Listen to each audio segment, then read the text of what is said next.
समय पहले एक छोटी चिड़िया एक बड़े हरे जंगल में रहती थी। उसकी आवाज इतनी मधुर थी कि हर सुबह पूरा जंगल उसकी मीठी तान सुनने के लिए थम जाता था। पेड़ स्थिर हो जाते थे, जानवर शांत हो जाते थे, हर कोई उसे प्यार करता था। हर दिन वह दूर दूर तक उड़कर कीड़े मकोड़े खोजती थी। यह कठिन काम था, लेकिन उसे खुशी मिलती थी। एक दिन एक किसान जंगल से गुजर रहा था। उसके हाथ में एक लकड़ी का डिब्बा था। चिड़िया ने डिब्बा देखा और नीचे आ गई। उसने जिज्ञासा से पूछा, इस डिब्बे में क्या है? किसान ने जवाब दिया, कीड़े हैं, मैं इन्हें बाजार में बेचकर पंख खरीदूंगा। चिड़िया ने कुछ देर सोचा और फिर कहा, मेरे पास तो पहले से ही पंख हैं। मैं रोज इतनी दूर उड़कर कीड़े खोजती हूँ, क्यों ना हम सौदा करें। मैं तुम्हें अपने पंख दूंगी और बदले में तुम मुझे कीड़े दे देना। न तुम्हें बाजार जाना पड़ेगा, न मुझे मेहनत करनी पड़ेगी। किसान मान गया। उसी दिन चिड़िया ने एक पंख दिया और बदले में कीड़े पा लिए। उस दिन से यह सौदा चलता रहा। हर दिन चिड़िया एक पंख देती और आराम से खाना पा लेती। अब न उड़ना, न संघर्ष करना। लेकिन धीरे धीरे सब कुछ बदलने लगा। उसके पंख कम होते गए, उड़ना मुश्किल लगने लगा, शरीर भी कमजोर होने लगा। उसकी मधुर आवाज भी बदल गई।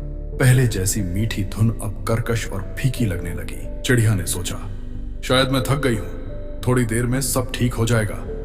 लेकिन ऐसा नहीं हुआ। एक दिन उसके सारे पंख झड़ गए।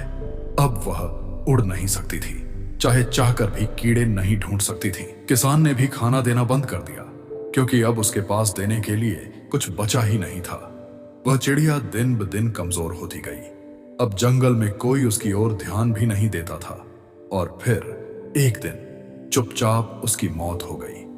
दोस्तों, वह चिड़िया हम में से कई लोगों जैसी है। हम सबके पास कोई ना कोई प्रतिभा होती है। हम मेहनत करते हैं, मूल्य बनाते हैं, लोगों को मुस्कुराते हैं और अपने प्रयास से अपनी पहचान बनाते हैं। लेकिन फिर कोई हमें आसान रास्ता दिखाता है, कहता है, इतनी मेहनत क्यों, शॉर्टकट लो। धीरे धीरे हम वही करते हैं। अपनी मेहनत, अपनी ऊर्जा, अपनी कला को छोटी छोटी सुविधाओं के लिए छोड़ने लगते हैं। शुरू में आसान लगता है, लेकिन कदम कदम पर हम वही खोते जाते हैं जो हमें मजबूत बनाता था। और एक दिन एहसास होता है, अब हमारे पास उड़ने की ताकत नहीं बची। जिन लोगों ने कभी हमारी प्रशंसा की थी, अब वे हमें नजरअंदाज कर देते हैं। सच्चाई यह है कि असली सफलता का कोई शॉर्टकट नहीं होता। जितना हम मेहनत से बचते हैं, उतनी ही अपनी ताकत खोते जाते हैं। इसीलिए अपनी ताकत, अपनी मेहनत, अपनी पहचान को कभी मत छोड़ो। अपने पंख कभी मत बेचो। उड़ो, चाहे मुश्किल हो, चढ़ो, चाहे धीमी गति से, क्योंकि जब तुम अपनी मेहनत से शिखर तक पहुंचोगे, तब वह आसमान सचमुच तुम्हारा होगा। अगर इस छोटी सी कहानी ने आपको आज कोई सीख दी हो, तो लाइक बटन दबाइए और इसे किसी ऐसे इंसान के साथ शेयर कीजिए जिसे इसकी जरूरत है। और हमारे चैनल को जरूर से सब्सक्राइब करें, ताकि इस तरह की प्रेरक कहानियां आपको जल्दी जल्दी मिल सकें। और मुझे कमेंट में बताइए, क्या आपके जीवन में भी कोई ऐसी स्थिति आई है? मुझे जानकर खुशी होगी।